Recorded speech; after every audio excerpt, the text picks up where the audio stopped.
Hello, everyone. Thank you for watching. My name is Kathleen Smith.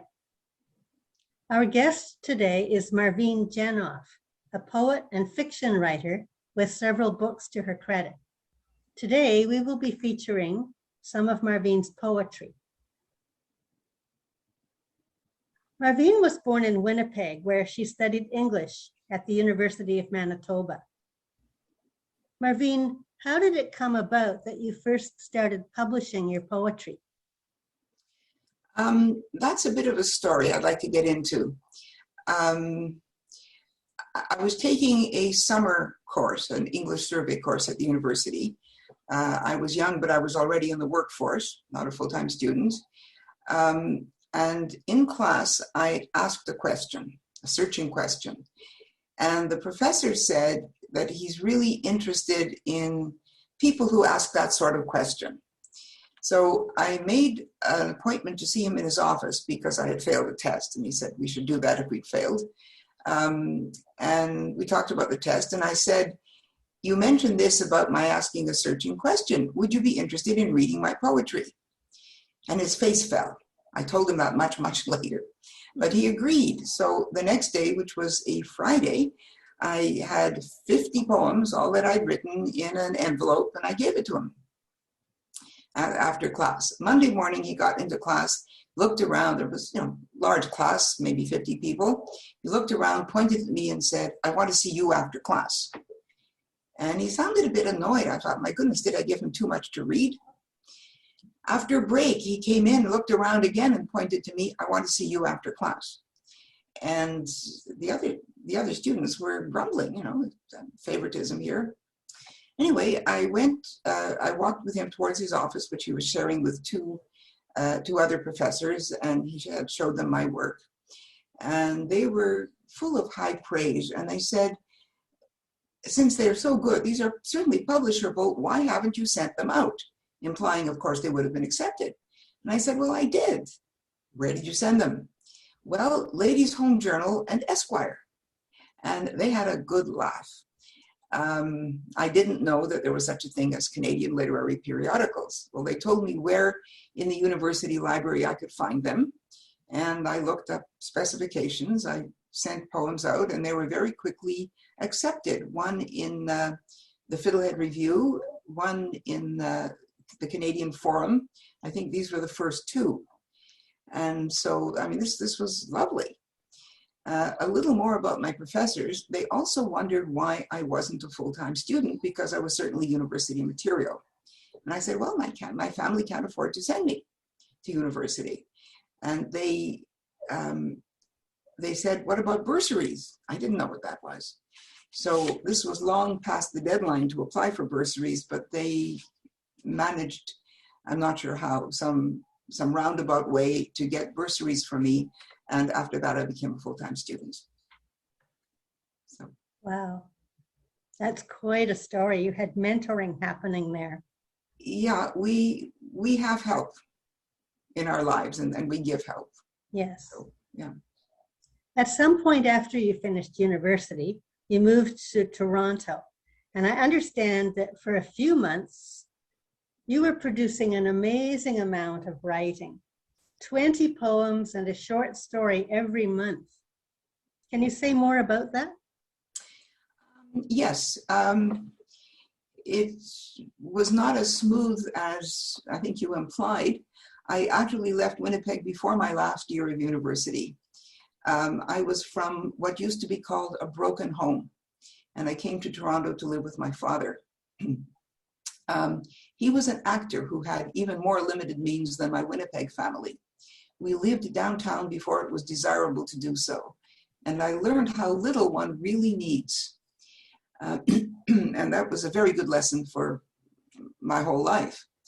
Living with my father didn't work out, so I moved into a rented room, worked at part-time and temporary jobs, saved most of my earnings, and this freedom, this living frugally off savings when necessary, made possible the huge output of writing that you mentioned for a period of months. Then when I'd been in Toronto for close to a year, my father, we were on speaking terms, suggested that my life would be easier if I had a university degree. Now, this was the 1960s, and now everyone needs a PhD, but then not everyone had a bachelor's degree. So he really strongly suggested that I finish my degree. The simplest way to do that was return to Manitoba and take my last year, as I did. I graduated, came right back to Toronto, where I had established a life already, and I've been in the Toronto area ever since. Interesting story. Thank you. You had 3 books of poetry published between 1972 and 1985. Perhaps I could ask you to introduce your first book and read to us from it so that we can experience your early voice. Okay, this was certainly my early voice. It was published in 1972. I would have been 30 at the time. So these are poems written by a young person. This is called No Lingering Peace, put out by Fiddlehead Press in Fredericton. They published the first books of many Canadian poets. I'm very fond of this book, and I'll read the 2 poems first. These 2 were influenced by a Buddhist friend of mine. You may notice that. The first one refers to an anemone. Not everyone recognizes that as a flower. It's a flower. Okay, the first poem. While I was out, the anemones bloomed in the jar. What more could I have done by staying? The next poem. It takes 4 years to paint a chrysanthemum. This poem is about the 4 years.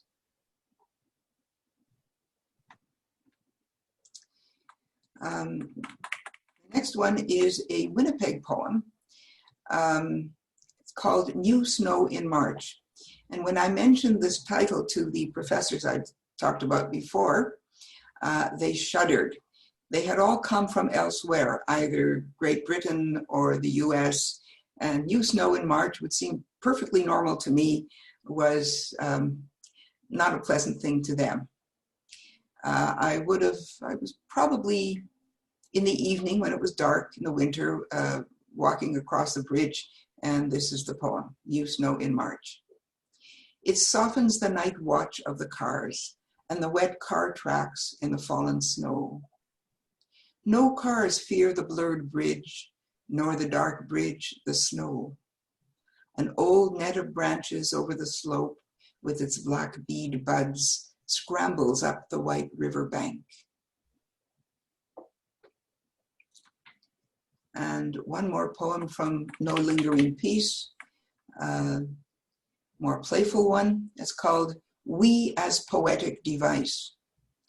We as poetic device hardly recognize ourselves, hair blue or green, in memories where we've not yet been. My clock is yours. We are one butterfly of questionable size. Poems are rather the device, and you and I embraced. Each poem locks us a little. Chameleon we, bewildered, pass through a colored moment here or there. Poems can't catch us, nor our friend Chameleon, nor her hair. Lock, clock, and butterfly, poems free us, and we choose our color, question, hair, lock, butterfly, barrel, size. Poems and the clock are our device. It's amazing what you achieve in just a few lines. You capture sensory experience and you link it to your life, your surroundings, your relationship so succinctly. Thank you. To me, that's the idea. Your second poetry collection came out in 1975, so I think now you would be in your 30s. Early 30s, yes. Okay. Yes. Okay, this is, I don't know, you mentioned it, Holland's Song, 1975, Oberon Press in Ottawa. I should say there are national publishers, national Canadian publishers in all sorts of locations, not just Toronto. Some people think that's the case. Okay, in this book, there are poems of being together with a partner and not so together. I'll read one of each. The first one here The spider knows his center.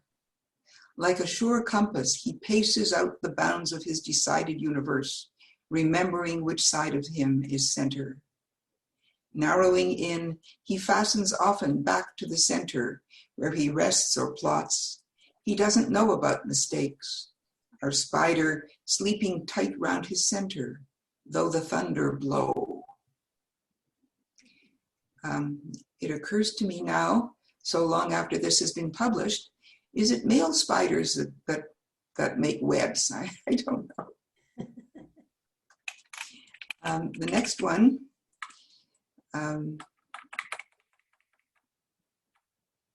Balcony Ballad. The balcony's blooming, it's morning, it's May, peach jam for the toast, and the tea's on its way. Red roses, blue violets, once I loved you, now sugar, now lemon, what one word could do. The tea's in the pot, and the knife's in the tea, the cat's in the fire, you're not listening to me. Yes, no, I guess so, whatever you say, it's June, it's September, I left yesterday. As I listen to Balcony Ballad, some words of Alexander Pope come to mind. True ease in writing comes from art, not chance, as those move easiest who have learned to dance. I'm just going to share my screen and put this up, so bear with me for a moment.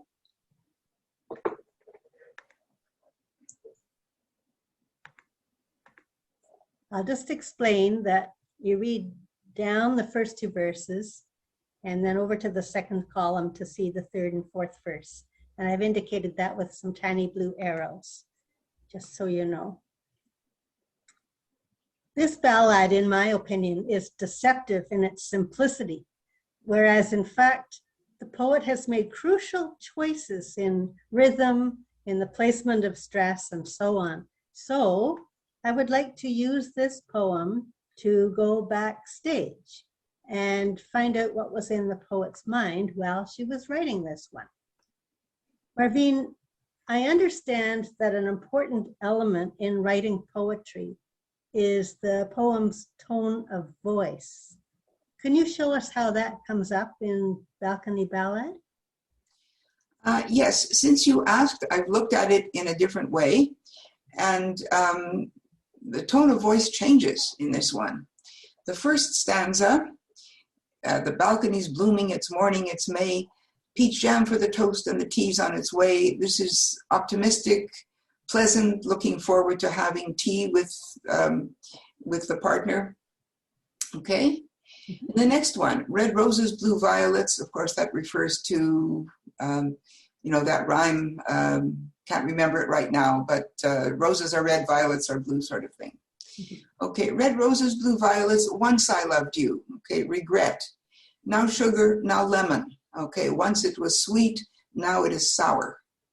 Perhaps I should have used once sugar instead of now sugar. Anyway, the poem is never finished. Now sugar, now lemon, and has soured, and what one word could do, a little optimistic, a little wishful thinking that it could be better. The third stanza, the tea's in the pot and the knife's in the tea, these are provocative statements. The tea's in the pot, like, come and have tea. You didn't hear me. The knife's in the tea. You didn't hear me. The cat's in the fire. I can see you're not listening to me. Yeah. Well, in the last one, I'm not listening to him. See? Yes, no, I guess so, whatever you say. It's June, it's September. I left yesterday. It's spiteful. It's sad. It's looking forward to the future. Obviously, the person hasn't left yet because she's still speaking. So. Wow. There's so much in that. Yes. To me, that's the idea. People have asked my definition of poetry, and to me, it's music and implication. Music, the sounds are very important, and in this one, you can see it's the rhythm and rhyme are perfect. Music, implication, it's a little harder to explain, but the words imply more than they actually say. I mean, it's June, it's September. It's clear that it's not the case. It's not true as this is being spoken. Right. Okay, I left yesterday. That's not true, but it implies that it's going to be. And it's actually funny because it's such a surprise Yes. for the reader. So there are places where you do play with the sound. Yes. Well, for example, in this one, peach jam. I like peaches, but I love the sound of that. It could have been marmalade, it could have been any kind of jam, but the peach jam, you just get the feeling of the texture of the jam. And of course, the rhyming here, the rhyming is has to do with sound. Yes. Notice there's no punctuation in it. Mm-hmm. I felt it wasn't necessary. No, the rhythm kind of carries the punctuation Yes. with it. Yeah, Yeah, no, it's a lovely poem. I love this one. Oh, thank you. I really do. Yeah. Okay, so bear with me while I stop the screen share here.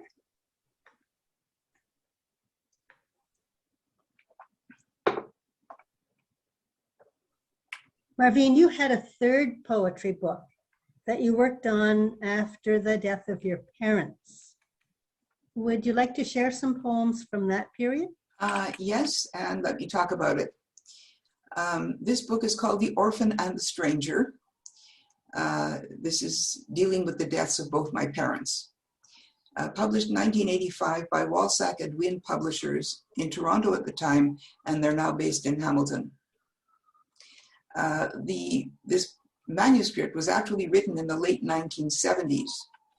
And with all my books, I've done, and I'm sure many other early writers do, they send to the big international publishers. Well, I did that for my first two books. The manuscripts were turned down.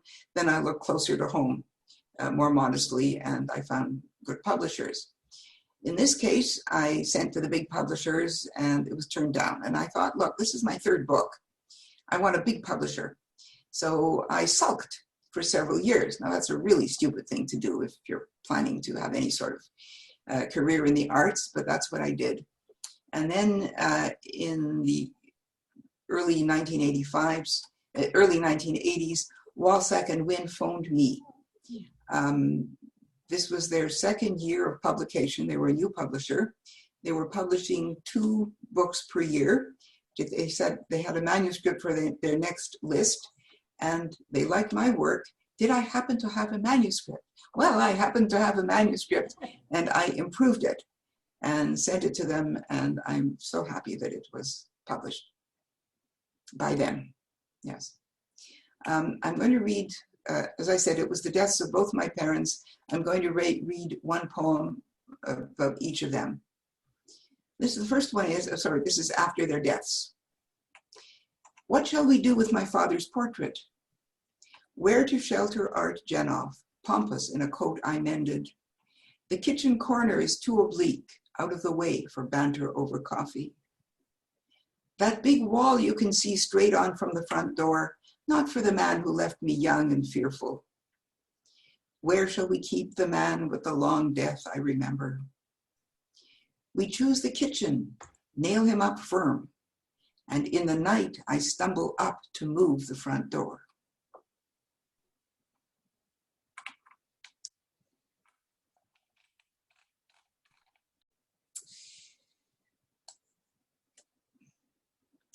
Okay, this is the title poem of the book, The Orphan and the Stranger. I'm an orphan, sir, my mother's mute. See these paper birds I make, or fans, or valentines. Tell me they sing, sir. Tell me I sing. I'm an orphan, sir. These paper birds with hands I fold, with heels I crush, their wings, their eyes, my mother so serene. Scold me, sir, or weep. Forbid me. Don't look.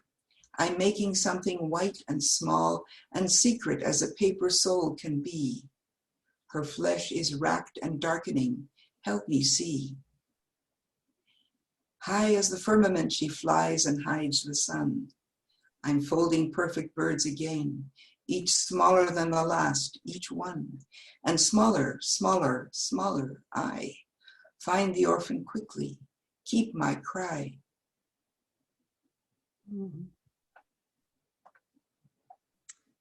Marvyne, have you been writing poetry regularly throughout your life? No. It is natural to take long pauses, sometimes for years, after, say, a book is finished, or sometimes the well just runs dry. Since 1985, when this book was published, I wrote stories. Some are in a book, which was published in 95, but that's outside of this presentation. I also wrote stories which would not fit together in any sort of collection, and I published them myself. Now, self-publishing can mean many things. In my case, it meant designing the books and printing them and stapling them together. These were chapbooks, maybe 16, 20 pages each. And I really liked their look. And one of them sold more than 100 copies. I had to keep printing, say, 20 at a time more. But there's a difference between publishing and printing. Printing is producing the book, but publishing is making public, and I'm really not good at that. During those decades, I also explored the visual arts. I've always made things. I used to sew all my clothes and for my family when I was growing up. And so I went into the visual arts. I took some some courses, and did some water media work. That's watercolor plus anything that's not oil-based. And some collages made of pieces cut or torn from repurposed water media pieces, and also photographs that I had taken, abstract photographs. So I was certainly creatively busy. I would occasionally write poems, and I guess over the last 10 years, basically, I've been seriously into poetry again. Good. So when you and I were talking earlier, you were quite excited about having the opportunity to share with us some of your recent unpublished work. So would you like to do that now? Yes, these are from a manuscript I'm working on at the moment. I'll start with two pandemic poems. When the lockdowns started about a year and a half ago, I was resentful. I thought, no virus is going to tell me what to write. But all our lives have been changed, and so these have been written since then. I'll just get this on my screen a little better, sorry. Okay, the first of the two pandemic poems I'm going to read is called Atonement, written January 2021. And how does a poem start? I was going for a walk toward the park. I likely saw some masks that had fallen or been discarded on the sidewalk. And I found it was too windy to continue my walk, so I went home. And this is the idea of the poem started at this point. Atonement. Down the windy tree-lined street, my flimsy mask blew off. My fault. I wore it under my nose, protecting no one. As the wind propelled me home to get another mask, a hat flew past me, old woman's hat with gnarled flowers. And a child's doll flew past, then the dollhouse, then one of those fat plastic tricycles. Safely up the elevator to my unit, mad winds out there and purple clouds, I searched not for another flimsy mask, but the means to make a proper one. Tight woven fabric from an extra pillowcase, and a filter, tissue, dryer sheet. I like to make things. As I was peacefully sewing enough masks to save everyone in my building, a branch flew up to my 12th floor window and crashed through. A rat sprang out from among the glass-torn leaves. But I am safely in the other room embroidering masks, with stiff but pretty cross-stitch flowers no wind would ever covet. 10 masks a day I'll make, till everyone on my street is rescued, even their dogs, and I too am saved, forgiven, nay, heroic.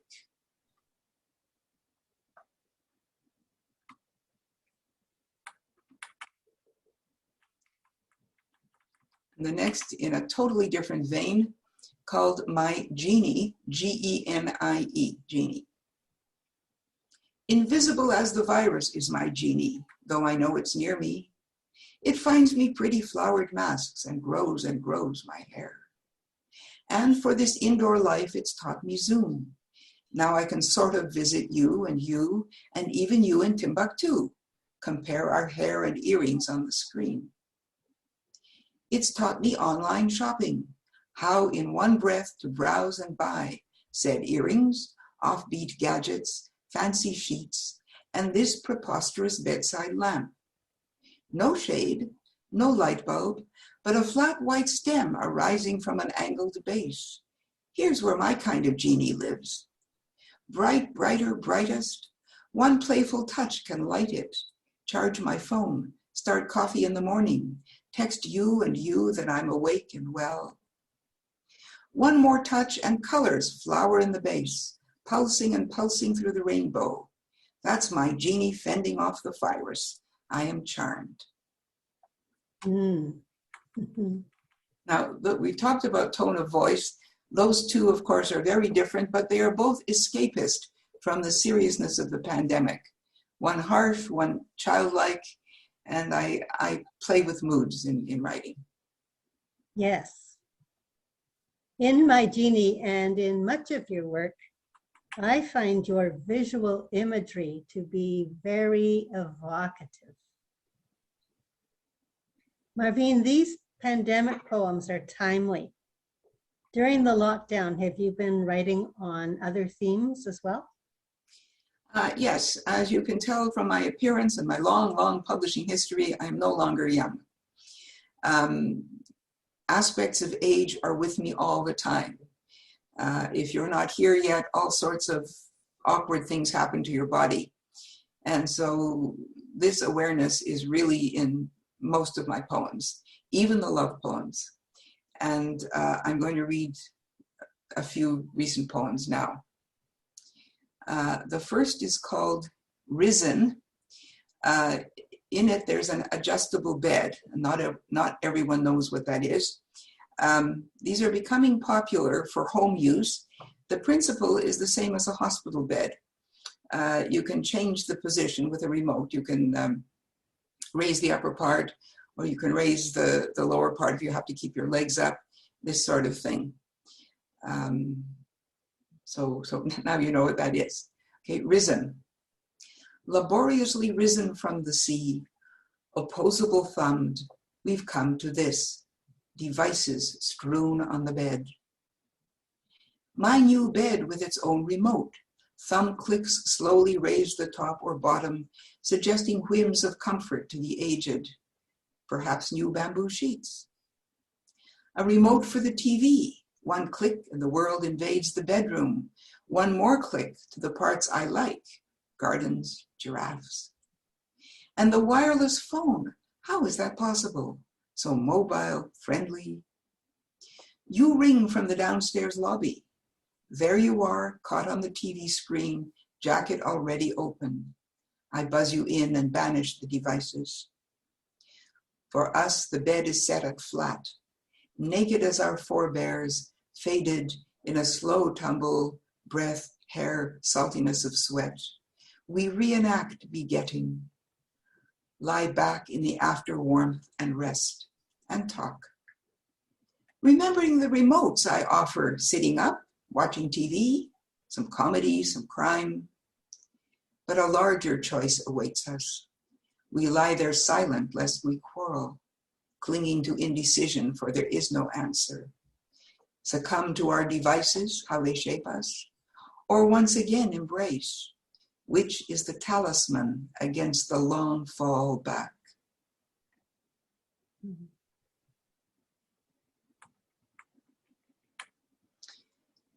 This is, excuse me here, sorry. Song without nouns. Just when we comfortably know it all, nouns leave us. It would be nice to keep a few, forest, bird, but no, whenever they please, nouns flee us. leaving the thes bereft and stuttering, preceded by fours, withs, and twos, now going nowhere, one-upping the as and ands, now mootly.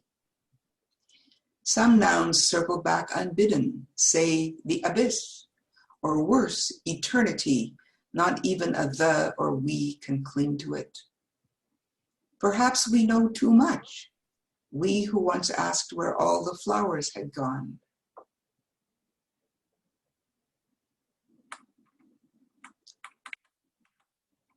This one,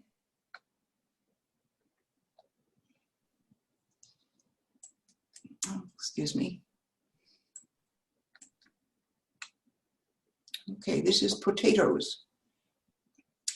A startling gift, potatoes. A 10-pound bag of potatoes in my one-person kitchen. You're going to cook them, soothe my aging stomach.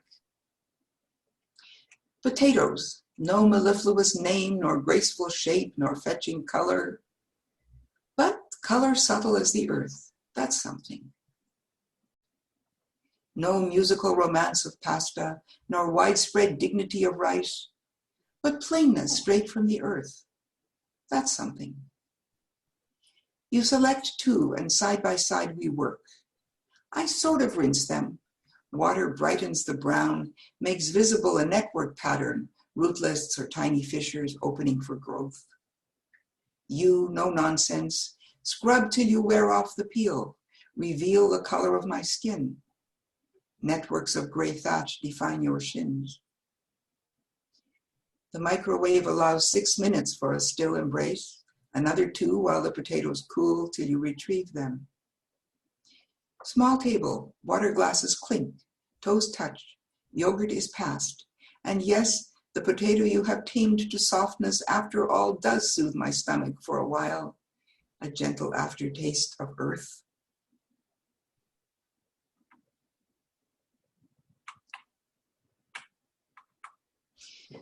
This is elder sleepover. Why didn't we think of this before? Our languorous afternoon, of course. But then, you come prepared. Your own water filter, goatweed tea, steel-cut oats, peaches and chocolate for me. Why didn't we think of this before? My evenings, pink pill from the foil pack before dinner, don't lie down for 2 hours. 2 different pills with a full glass of water, don't lie down for another half hour. 10 o'clock, hearing aids out, bite guard in, thumb brace on. And here you are, jaw swaddled in pale blue anti-snoring gear. Shy as strangers, we sleep side by side. I wake as I sometimes do. I could breathe deep to fall asleep again, or, grinning that you're here beside me, tease this visit into a poem. Can it be you hear me thinking? A muffled syllable from you, murmur from me, and oh, the thrill of the octave difference in our voices in the dark, our reaching hands. So much of your work is infused with wit. And Elder Sleepover is a good example of that. Love it. Well, thank you. That's how my mind works, and I love it too, the wit. Yeah. Marvyne, you mentioned a book on your website published in 2007 by Mercury Press that was edited by Carol Malian, titled Imagination in Action, which is a collection of essays by musicians, poets, sculptors, and other artists on their creative process. You contributed an essay to that book. So could you share with us some of your own creative process? Yes, I'm going to read this because, make it larger. I'm going to read it because these paragraphs were carefully crafted and they are better than what I would do off the cuff here. So, how does a piece of writing begin? First, I focus deeply on the inkling of an idea. I quickly get into a meditative state, and my breathing slows down of its own accord. then a poem might start with a few spontaneous phrases, a line or two, or a twist of logic. Whether initiated by playfulness or darker emotion, this process is the same, and I chuckle to myself as the poem builds in my mind with irony, with harmony of sound. And another bit, my primary source for any creative project is what comes from the well of internal motivation, the pure, direct, innocent, and spontaneous creativity from which all art comes. That is a powerful way to keep your poetic voice true and authentic. Marvyne, this has been a rich experience talking with you and listening to your poetry. I believe you have one more poem to share with us today. Yes, this is called A is For. That's A, the letter of the alphabet. It's not the Canadian cliche, EH. And what was behind the poem, just general high spirits. I'm going to read the first stanza twice because it's really important. Okay. A is for what ails us and for aimlessness, the twins of aging. Okay, I'll repeat that. A is for what ails us and for aimlessness, the twins of aging. Ailments assail us. Aimlessness can be achieved. A is for anxiety when you're a child, then it becomes angst, and now it's anxiety again. Therefore, aspire to aimlessness. Encourage it on weekends, free from medical appointments. Imagine being airborne as long as you wish, alone in a silent, spacious airplane. Without the airplane, you've achieved aimlessness. Make aimlessness the stronger twin. From it arises articulateness, amiability, affection, and A is for and, better than end.